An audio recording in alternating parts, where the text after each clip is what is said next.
In this toolkit, we look at some more information and some more examples of systems that we would solve using the y1 equals y2 method.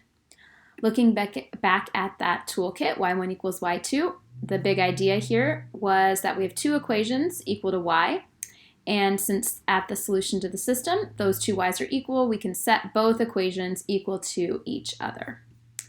Sometimes this is not directly possible because we don't have y isolated by itself on one side of the equal sign. So we may need to do some transformation to make that happen. This one does already have y isolated, but this one does not, so I need one simple transformation.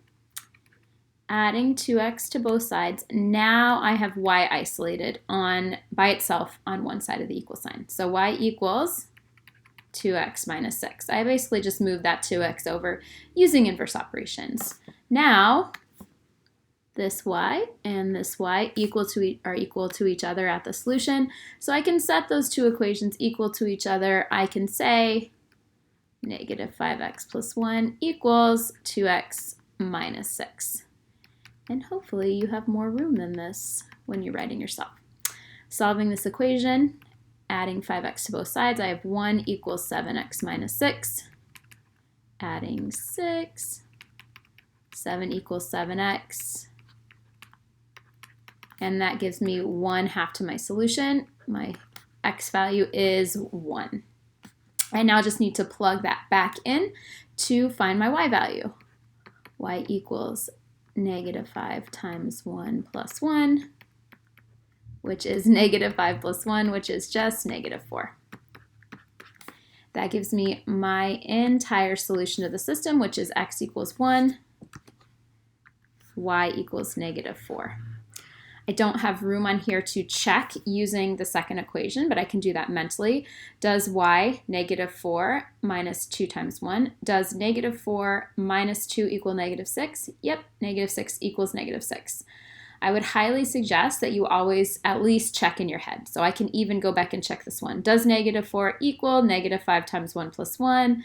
Does negative 4 equal negative 5 plus 1? Yep, negative 4 equals negative 4. So we want to ensure, at least mentally, that our ordered pair is a solution to the system by plugging it into both equations. Something that we should point out is this doesn't just work if we have two equations with y isolated on one side. If we have two equations written as x equals, we know that the x values are equal at the solution. So I can use the same strategy, and I guess I would call it x1 equals x2. And I'm just going to now set these two right-hand sides equal to each other. So now I have negative 3y minus 6 equals 2y plus 9. Now I'm solving for y first instead of x. Hopefully you find this equation to be so easy that you don't need to even be able to read my handwriting. So I added 3y. If I'm reading my handwriting right, that gives me negative 6 equals 5y plus 9. Subtracting 9, negative 15 equals 5y.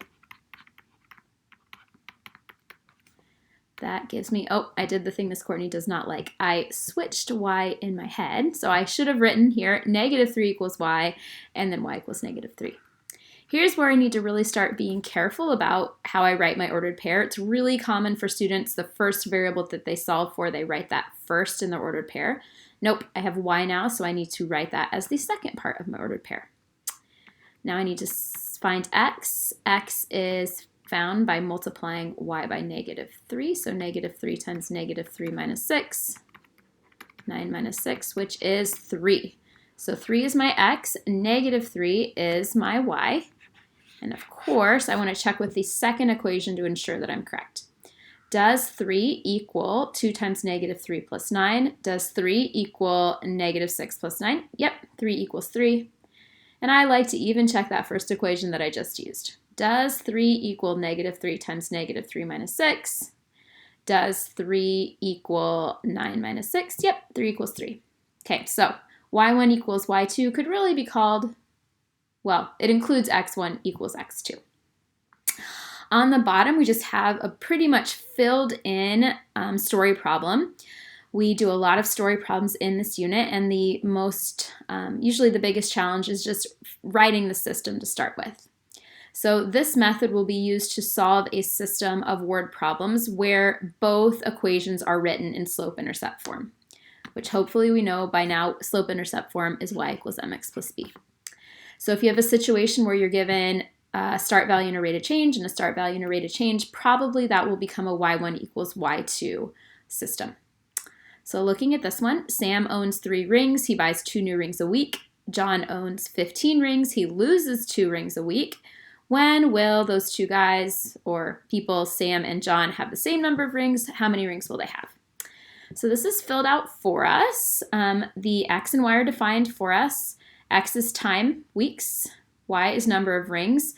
This defining the variables is just like we did in our linear unit. It's just that now we have 2 equations using those 2 variables. So we didn't actually write the system. The system is going to have 1 equation for Sam. So Sam owns 3 rings. And he buys 2 new rings a week. So start value of 3, rate of change of 2, plus 2 plus 2 plus 2 becomes plus 2x. We write a second equation for John. John owns 15. But he loses 2 a week. So minus 2 minus 2 minus 2 becomes minus 2x. Tangentially, we could have written this in function notation. 3 plus 2x, g of x equals 15 minus 2x. And actually, I think this would be really clear that f of x and g of x are not always equal to each other, but at the solution they are. And then we would still just set up the equation this way. So 3 plus 2x equals 15 minus 2x just at the solution, just at that moment in time when Sam and John have the same number of rings.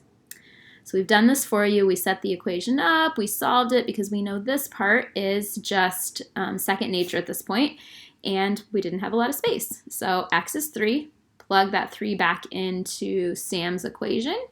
Sam has 9 rings at that time. Oh, I kind of ruined that for us. I already talked about the meaning. So x is 3, y is 9. So for a system of equation story problem, you will still be generally writing that ordered pair. But then more importantly, you're going to actually answer the question. When will Sam and John have the same number of rings? So after this 3 gives me my when, my weeks. After 3 weeks, man, this is not a lot of space. Both will have... And now my y gives me how many? 9 rings. So we could have checked that.